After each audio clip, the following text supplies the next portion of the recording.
Hello guys, myself Arvind. I will be taking a session today on Active Directory. Before doing that, let me introduce DEFCON. Before introducing myself, let me introduce DEFCON. DEFCON, as you all know, DEFCON Trivandrum is a part of the actual DEFCON that happens in Las Vegas. So we have started on 2018 as a registered part of DEFCON itself, and for the past 3 years, past almost becoming almost 3 years in January. So we are doing meetups on a yearly basis, and this we have already completed three meetups right now. Because of the COVID pandemic situation right now, we are trying to be trying to go online with trying to go online with whatever we have. So part of that initiative, we started to go live on a weekly basis to share the knowledge from our side to all people who can listen to us and want to be part of DEFCON Trivandrum. So yeah, that is a short summary of DEFCON Trivandrum. And you can expect us to go live on weekly basis with new topics and new people who share their knowledge and wisdom to you guys, and you guys can interact with us, ask questions and clear your doubts through our Discord group. The links will be provided, so you can join there and ask questions. So yeah, it's part of the community. So let's build the community together. So yeah, so after that, I will be taking Active Directory today. So let's start with introducing myself. Myself, Aravind Prakash. I'm working as a security analyst with Lucidius Tech. So in my job, I mostly works on internal networks, basically infrastructure security. I try to help build the network. I try to do a vulnerability assessment, penetration testing, all kind of things regarding the internal network mostly. So that's how I came to know more about Active Directory and came to love Active Directory. So yeah, so that's where the passion started, and yeah, basically passionate about offensive security. And because of the Active Directory interest, I tried for both CRT and CRTP from Pentest Academy, and got certified on those things, those two. And I'm proud member of DEFCON Trivandrum. And I'm part time, can say part time, but I'm working with Red Team Village also for the events, helping them create CTF on in those kind of levels. And I'm proud to be a speaker at last year, not 2020, 2019 Cocoon International Conference. And I also talked at DEFCON Trivandrum's third meetup at 2019 itself. I think it's first April, May. That time we had a third meetup offline at Trivandrum itself. So I got an opportunity to be a speaker at there, and after that came to know all the came to know the organizers, and they invited me there. So that's how the journey for me in DEFCON Trivandrum started. So yeah, that's all about me. Too much promotion. So let's actually go into the topic. So before we go into that, let's a disclaimer or statutory disclaimer that none of these opinions I'm reflecting now today, it's not anything to do with my employer. It's my personal opinion. So yeah, so let's get that out of the way. So let's before going into the actual attacking or issues of Active Directory, let's first talk about what is Active Directory, right? So Active Directory is basically a directory structure. It was not originally created by Microsoft, but it was an open source project, and Microsoft took that idea and to create something proprietary for themselves for Windows domain, right? So previously, the idea was not a particularly Windows domain, but Microsoft took that and created it for a Windows domain, and that made a huge impact. And almost all the companies are right now, Fortune 500 are internally using Active Directory to manage it. So then the question comes in why, right? So why are everyone is using Active Directory? So when we are talking about Active Directory, mostly we are talking about ADDS, Active Directory Domain Service. There are when you talk about Active Directory, there are other services, but mainly if you see that is a core service, directory service. sorry, domain service. So domain service is basically is a meet and greet of all the Active Directory. So it basically allows administrators to properly manage the users and computers of a network. So you don't need to go to each and every system. You can directly do it from one single location, and it becomes much more easier to manage, right? So that is the advantage of Active Directory. One second, yeah. So that makes admins happy. So they don't need to jump around all the time. Just need to be one place, one computer. From there, they can manage everything with a single laptop and mouse. So it makes their job much easier. So yeah, then that is just introduction. Then we are coming to the part why it's insecure, right?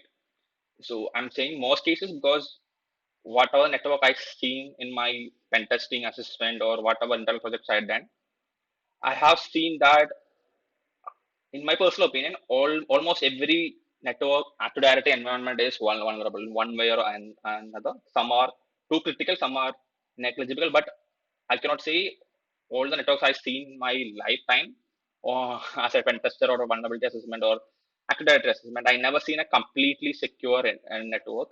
Maybe because I'm not that much of an experienced guy, but yeah, my small span of doing pen testing, I never seen a domain that is completely protected from all kind of attacks that can lead to compromise. So, in my opinion, I will classify all the attack scenarios into three sections. First thing would be related to vendor external products, like if you have an EDR, if you have a SIM management tool, if you have a in some kind of tool that helps you manage your infrastructure, right? So you trust the tool too much. That becomes one kind of issue. Second is misconfiguration. That is OBS. Too many easier password. Too many small mistakes that sometimes they do it for the convenience. Sometimes they do it because they don't know how to properly do it. Yeah. Third thing is making it too easier to use. That what I mean by that is like if something is not working, like let's say service is not properly running. So what do you do? Because you just give him a direct domain administrator because everything works properly if you have a domain administrator, right? If you cannot fix a issue, just give the service a domain administrator and it will fix everything. So that mentality I've seen multiple times, but that is also becomes that's not related to service itself. Like let's say if you one of your C suits is asking for some configuration it's not working, let's give that person the full domain administrator. Even though they don't need it, but we tend to give them the domain administrator. Not we, I'm saying it's administrator tend to give them a full permission to domain itself. Don't know why, but happens multiple times because they are C-suite, they cannot say no, right? These are the I can say this three. I'm dividing the entire things I saw in my small span of pen testing or pen testing experience. These are the three categories I can divide the all the issues into. So yeah, so first thing was the product. So I have heard this quote multiple times from multiple vendors. Like we have EDR, we have antivirus, we don't need to do anything else. Yeah, you have EDR, you have antivirus, but its security cannot be fixed by just one tool, right? So EDR, there are multiple bypasses for. There are researchers are actually doing bypasses for EDR. Researchers are actually doing antivirus evasions. Those things are happening on a daily basis. People are doing research on it. So just because you have an EDR doesn't mean you are protected. Like EDR is not your one-stop solution. I have seen a Fortune 500 company. Their entire threat model was with a single EDR. If you can bypass the EDR, then the company is done. There is no monitoring. They had monitoring, but they are not using it properly. But yeah, so everything was related to the EDR. If EDR can pick up something, they are good. If the EDR cannot pick up something, then they are done. So when we were doing internal adversary simulation, so we faced against that EDR. In starting it was much headache to bypass it, but then we thought let's do most the EDRs are analyzing what the payload if that touches the disk. So we found out like me and my team found a way to don't directly touch the disk and inject everything into memory. Like so we can do an in memory execution, right? So we can use PowerShell to do in-memory execution, even if Windows executable, if you are using any kind of C2 like Cobalt Strike, or if you're using Cobalt Strike or Covenant, it has an option to execute assembly directly. So let's say if you have using Cobalt Strike and you want to run example Rubers to do some kind of certificate manipulation, so you can directly use Rubers as an executable without touching the disk of that target system and execute it in memory itself. So it won't be touching a disk, and EDRs tend to miss that. I don't know why they don't even create logs for it. So we were able to bypass the restrictions and get to where we want to get with the actual end goal.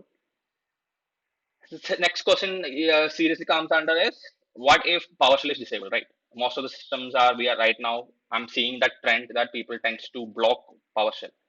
PowerShell.exe is not allowed. If you open it, it says content administrator, the PowerShell.exe is completely disabled. How do we bypass it? So we don't need to bypass it in most of the cases, because there will be some things then in that armor. Like one client I saw, PowerShell.exe cannot be opened directly. But if you open command prompt and type PowerShell, you get a prompt there.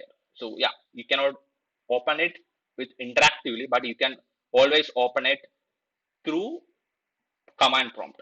Right. Some cases there were a restriction to through app policies, but there's a particular folder in which you can run PowerShell. So, and if you delete a app blockers folder also, there is also a way to bypass it. So these are bypasses that are happening. I'm not saying every place you can use it, but there are bypasses to PowerShell blocking or script blocking or all kind of things, right? So yeah, simple. And one last case, if you cannot use PowerShell in any case, there are ways you can use PowerShell without PowerShell. Like PowerShell is basically a .NET wrapper around the DLL, so you can directly call that DLL using directly call the DLL and run your commands without even touching the PowerShell.exe. So if the company's SIM is looking for PowerShell.exe as a trigger mechanism to create an event and block the content, there are ways by which you can we can you don't need to never you don't need to touch PowerShell. You can directly use the DLL and run the commands, whatever commands you want as the PowerShell script. Like if you have PowerShell, you can directly talk to the DLL and do the execution, right? So yeah, so once you done that, but like once you find out a way to bypass it, to find a way to run your scripts, the next option is to enumerate, right? So we basically want to check, we have an initial foothold. We need to check what is the next thing we can do. So for that purpose, we are using Power View and Power Bloodhound, but it can be easily like Bloodhound creates too much noise. As everyone knows, Bloodhound creates too much noise. But even in Fortune 500, there are no proper mitigations to check whether someone is querying too much, right? I have actually run a Bloodhound. We were too afraid to run it. We were thinking let's run it for 7 days, for 1 week, 2 week, and get the data for let's so if basically makes it invisible the traffic. So after that, because of the time crunch, we said let's do it, and we ran it, and it took some time, but it able to collect all the details we wanted, and there was no alert from the sim or blue team or whatever, however you want to call them. There was no alert from their side. That basically meant that yeah, these tools are non malicious or malicious tools, and for that also you don't have a protection mechanism, right? So these are basically we are using it directly, sometimes small modification, but sometimes directly from the GitHub itself. If a company cannot map it or create a signature for it, then how are you going to protect against the unknown issues, right? That becomes a valid problem for even the company. And when we are doing assessment, our job is now to make the company shame on themselves, basically let them understand that these are the issues you face, how to fix it. So this is not a one click solution. Like how do you stop Bloodhound from running? You cannot do that just by blocking Bloodhound. Like there is no one click button to do it, right? To block or find who if someone is running Bloodhound, there are has to be multiple mechanisms. Like First thing, the bloodhound signature. Like whenever it has to be run from one system, right? If that payload, the PowerShell script or exe of Sharpound, Sharpound, the ingester of bloodhound is called Sharpound. So Sharpound is touching any disk or inserting into any memory that has to be detected. And if a computer or a user creates too much curator domain controller, that has to be verified. Why he is doing that? Like that has to be enumerated. And one more thing we can do is that who can enumerate what. You can do more granularity and say that this user only requires these many information. So if that user queries for something else, you can directly give a access denied or don't give anything. So Bloodhound and Power BI uses basically LDAP. So with the valid credential, it passes the credential to the LDAP and authenticate there and get this information. So if we can limit those information coming from LDAP itself, then we can basically limit the scope of these attacks, right? So that becomes the first policy, first section of products. We cannot rely on one product to make your company secure, right? So the idea is defense in depth. So you have to have a product. Yes, that's fine. You have to have an EDR or antivirus, that is good. But just because of this, because you have one, that doesn't mean you are secure. So what you have to do is you have to basically make sure that you have other mechanisms to have a proper protection. Like I said, create more user boundaries, create user permissions to do, which user can do what to which extent, to create a zero trust network, right?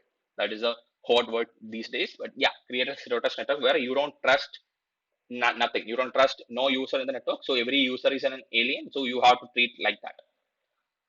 So next, most common, most destructive, whatever you say most, is misconfigurations. So misconfigurations are everywhere. Wherever you see, misconfigurations are almost every network. So first thing we'll start with weak account policies.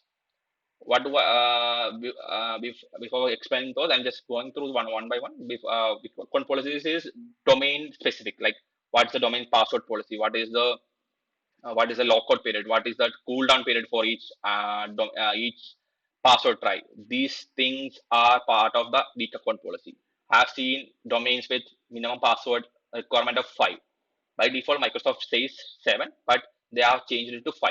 I don't know why, but they changed it to 5, and we recommended to change it to 14 or 12.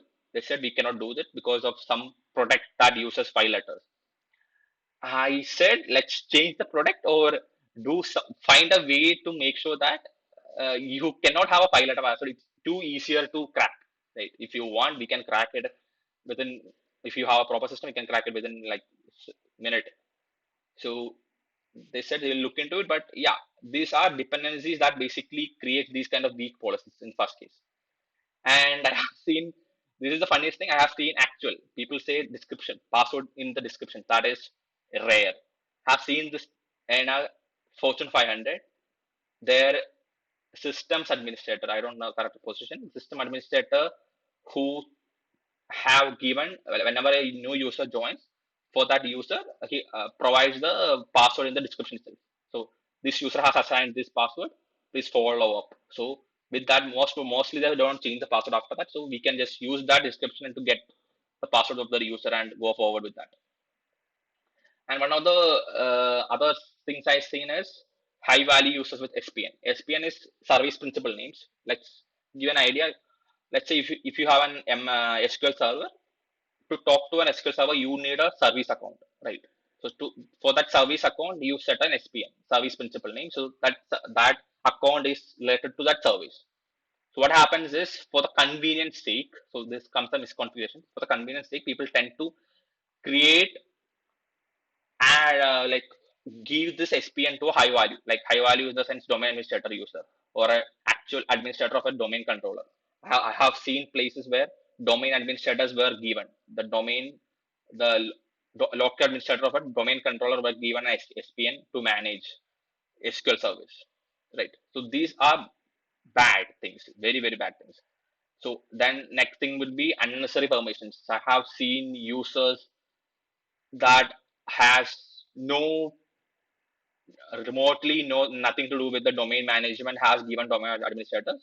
And when I asked why, they said the person was troubleshooting it back 2 or 3 years back, and we forgot to remove it. Actually happens. It's not a story. It actually happens, but people tend to miss that because it's too much. Like Active Directory, even though it's easy to manage, but there are too many. I've seen client networks users with 75, 80,000, 80,000 users. So it's bad. Like so, people tend to forget to do that. So that becomes a compromise on later stages. And even the users that left the company 5 or 6 years back, the account is still active. So you can assume that. So lack of network segmentation. The last thing would be that, yeah, there are different sections. Like I'm say HR. Like if you have IT team, if you have a sales team, you have marketing team, if you have finance team. So these network segments can be isolated in a way that it doesn't need to talk to each other. The services in that server services in each section doesn't need to talk to other sections. So these kind of network segregations basically allow, not allow, I say, basically trim down the opportunities of an attacker to laterally move in the network, like making the procedure more difficult. So yeah, this is an example. As I told you, if you can see here, there are two issues that strike me whenever I run this command. First thing is the password length. It's only 5 letters. Second thing is the lockout duration, lockout observation window. If you see, that is 1 minute.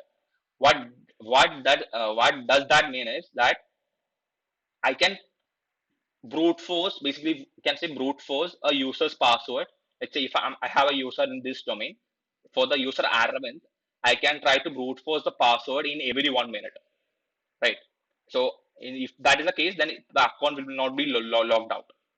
So if I try a new password in every 1 minute, the account will not be locked out. So I can do it in each minute. You will try to run a password against it. So it can go forever. And sometimes if the weak password policy, like if you see 5 letters, maybe people have a 5 letter password and we can crack it. Like that is first thing I observed in this thing, like 5 letter password and observation window of 1 minute. So next thing I did is there's a awesome tool in GitHub called Domain Password Spray. Just download the tool and you can just in password spray the entire network. So I basically changed the tool to run it for every 1 minute. So what it does is it automatically gets all users in the domain and try the password list we have provided. Basically, I have provided some basic common password that is being used on daily on the top password list, and I have just created a list of that, and I'm spraying it against all the users in the network. So I have a script that runs. So this is not brute forcing. This is password spraying. But the difference is that brute forcing is you're trying multiple passwords against one single user, right? What happens in password spray is you are basically taking one user. Sorry, you are basically taking one password and spraying it against multiple users, right? So that way you are not attacking only once. You are not attacking one account with multiple passwords. You are attacking multiple accounts with one password. That way the account will not get locked out. And in this scenario, if you remember, the observation window is 1 minute. So what I can do is once one password is completed, I can wait for 1 minute and I can start the next password. This way, it only takes like, let's assume that if you have a 10,000 user system, so it's going to take more than 1 minute to complete the password spray, right? If you have 10,000 systems. So what happens is when the second password comes to the loop, automatically the 1 minute barrier is over, right? So we don't need to do any modification to it. Automatically comes to the next user, next user, next user. So where you can easily brute force passwords if you have a list of passwords in, against the domain. And we have found common passwords like welcome 123 common, like company 123 means company is the company name. Let's say if it's Google 123, or Azure, it is Azure 123, Microsoft 123. So this is a common passwords we found. Let's try the passwords with it, and we found that these passwords are used.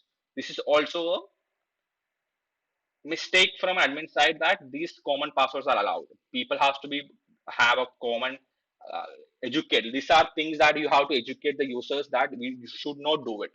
These are the mistakes. These are common word lists that people tend to attack. So don't use these words as a password. This is much easier to do, and it doesn't require any special knowledge or PowerShell or whatever. Just run some commands, and that is publicly available, and you gonna get passwords. Most of the times you're gonna get a password. There are very less chances that you are not going to get any passwords, right? So as I told you earlier, so it's an administrator user with an SPN. As I told you, SPN for SQL service. So this administrator, this is directly from a client screenshot. That's why I'm not blocking out, marking the DC's name. So I cannot show that. That's why I'm just marking it out. But the idea is that administrator user of the domain controller had an SPN set. So with this, what we can do, so we can request a ticket for that particular service as an authenticated user, right? We are part of the domain. We can ask for a certificate. We can ask for a ticket. That ticket will be encrypted with that user's password. Whoever has a SME, with that password, it will be encrypted. So once we get the ticket, we can extract it and use Hashcat or any password cracking tool to crack the password offline. So what is the advantage of that? We are not attacking the domain directly, so there won't be any lockout. We are taking it out, go to get to a system where you have like if you have a system with a graphics card or something, put it there, use the graphics card to crack it. So it will be much faster. If Hashcat can do it, most of the time it will crack, because if you have a domain password policy of 5 letters, it is much easier to crack. You don't need much time for that. Yeah, so third point was making it too easier to use. The idea is, I touched upon this earlier also, giving too much permissions. uh, Better example is I heard this multiple times, that a product that the company is using, it's not working with normal credentials. So let's give that system a domain admin credentials, or the service that is running this product, just give that service a domain admin credentials so that it can automatically do everything without any issues. So they started with the normal users, but because of the issues they faced, the vendor said, let's run it domain administrator. It's much easier to do. You don't need to do any troubleshooting. It will work it will work wonders, and will company will be secure forever. We don't face any kind of problem, right? That is a common scenario we are facing. We are hearing this from clients, right, saying that we have to give them, otherwise it won't work, right? The issue is that the client should take initiative and say that, okay, your service is not working without domain administrator credentials. Let's figure out why and try to fix that issue rather than giving them the domain administrator credentials, right? What happens is that user get compromised. The entire domain will get compromised. So we don't want that to happen, right? So we need to make sure that we are not giving domain name credential to service accounts. So this is not just for a third party vendor. If let's say if you have a backup service, I have seen a client in the Indian client itself, and they have a backup service that basically do some file backup automatically. They have some scripts, some script for that. They are using a account specifically called backup account. That backup account is a domain administrator. The funny thing is, whenever it goes to a system to copy something, it caches it credentials there. So if I get in one system's local administrator, I can dump that system's memory, get the user's password if it's plain text or hash, just pass the hash, or if it's a clear text directly or authenticate with the domain, and domain administrator with that user's credentials, right? So these things happen, but when we try to understand, we try to explain to the client that these are happening, the first thing is client dependency, or their client dependency, or the vendor dependency, or the product dependency. There are too many dependency in the mail trails, we cannot handle, right? So we are trying to teach them these sort of things, but when permission comes in, it takes more than 1 month to fix, just to get everyone whoever is responsible for the product or domain to the same page. It's gonna take more time than that. So that makes it much more difficult for us to help them to actually fix these issues. That becomes also a problem. So yeah, so I had quoting there, where the exploits end. So these till now, these are not exploits. We never use an exploit. No exploits were used till now. So we don't need to do any exploits, right? These are misconfiguration, actual mistakes that people make. So if I'm a rogue employee of a company, if I want to screw up the company, I can use these mistakes to get maximum privilege and delete or create mayhem, right? So these I'm talking about without any expert. So in just in 2020, we have two major. I'm not listing everything. I'm only listing two major vulnerabilities that has found on Windows Active Directory, right?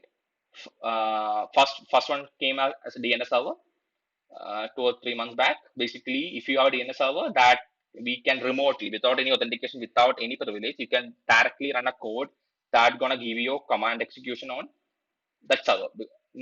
Almost all the cases, DNS server is running on the domain controller. So if you can compromise a DNS server, that basically means you have an access to a domain controller itself. That is one thing. Second thing is, I think everyone heard about NetLogon. Basically, abusing the functionality of NetLogon to NetLogon to get a code execution on the domain controller, and basically extracting the domain controller's password, machine account password, and with that you can do a many people have written multiple scripts for that. Initially, it was trying it were breaking the Active Directory infrastructure itself, but people found a way to actually do the exploit without breaking the domain itself. So these exploits happen. So what we can do? First thing is that we have to properly patch, right? So then we come to the best practices. First thing is that whenever Microsoft releases a patch, like Patch Tuesdays, or everyone knows about Patch Tuesdays, whenever they do that, try to keep up with them. Don't try to go. I have heard from client that once Microsoft releases the patch, we take 2 more months to analyze it, 1 more month to try it, one or two, 1.5 months to try it on our local systems. And after that, if everything is okay, after 4 months, 4.5, 4.5 months, we'll push that to an actual controller, right? Or actual production domain. That is bad. If you don't need 4 months to test something. You max to max, you can take 1 month. 4 months with an exploit like this, it's too risky to go with, right? So patch your servers regularly to make sure that these exploits not happen. I'm talking not about misconfiguration. I'm talking about exploits won't happen. Second best practice that makes a hell lot of issues for an attacker is strong password policy, right? Password policy is not just the password length. Yeah, password length is important. You have to have minimum 12 letters password. That is important, but password window, password monitoring, whoever is doing what, whoever is logging in from where, the password, which user can log in from the user time frame. Like I'm saying that the user can only log in from morning 9 to evening 6 or evening 7. After that, user is not allowed to log in. This kind of granularity in the account management has to be there to properly protect against account based attacks. Account is let's say if the credential is even stored, or if someone got out stolen credentials, they're trying to access from someplace else or some other time frame. You can look for these abnormal behaviors to find out that. So have a proper account management policy to do that. And MFA. MFA is a funny thing. Like people say MFA is good. We saw what happened with Twitter. So MFA is not good. MFA is, I'm not saying MFA is not good, but MFA is good, but it's not one and only solution, right? MFA has to be properly managed. So I have seen in a one client where MFA is enabled only for the external facing applications. The same application, if you access internally, there won't be any MFA. You can directly access it. So when you're doing an MFA, MFA has to be properly implemented on all the phases. There was an interesting write up. I don't remember the person's name. So, but the person found out that if you ask to authenticate to our Outlook server with the legacy authentication servers like mobile application or any other older authentication mechanism, even if you enable the MFA, it won't ask you for the MFA. You can directly go in the username password. These are small things that people don't like. Sometimes people don't know. Sometimes administrator doesn't want to implement. So we have to make sure that these mechanisms are also in place to properly mitigate these issues. Then audit. We have to audit it. ACLs, groups, users, permissions. These things has to be properly checked. Who came into what groups? Who has what permissions? Almost all the companies, they doesn't know what is going on.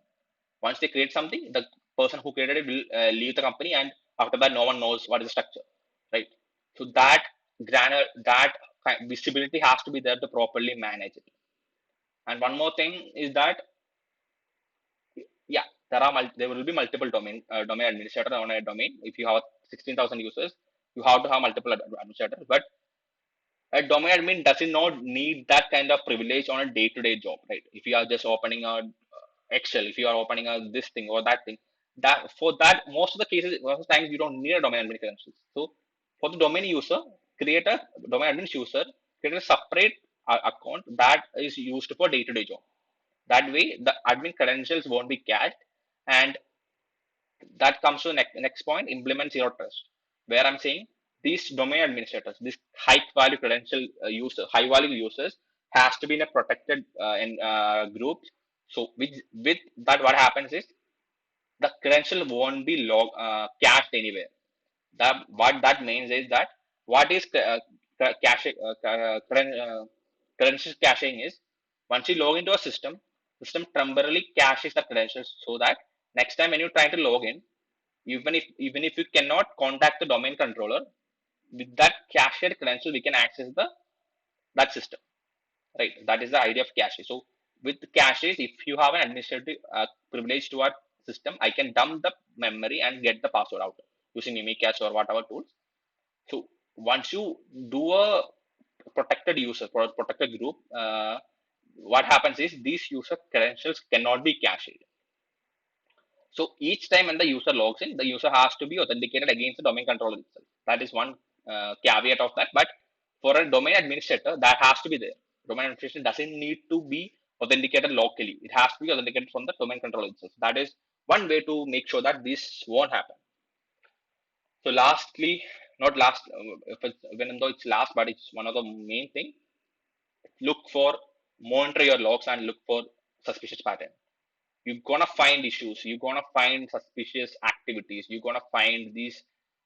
There will be too many logs, but you in that logs also you can find things. So have a proper sim or monitoring mechanism, whatever you are comfortable with. Create that, manage that properly, maintain that. I have seen multi-million-dollar products just for sim sitting there. People don't know how to use it. They buy the product, they implemented it, everything is working, but they don't know how to check for something or look for something. So this has to be there. That that learning, that knowledge has to be transferred, and the the team who's managing it should know how to manage these things, how to use these tools, right? So yeah, this concludes the talk. It's been 40 minutes of my blabbering. So I will be taking questions on Discord. So you can join DEFCON's Discord group with that URL, and we'll have an open session for one hour. Anyone have any doubt, you can come there and ask. Yeah, so that will be it. So if you want to contact me, I will be available on the same Discord, or if you want to contact me through Twitter, you can find me at that particular username, Aravind and underscore. So yeah, that brings the conclusion on the topic for today. So see you guys on next week. Bye.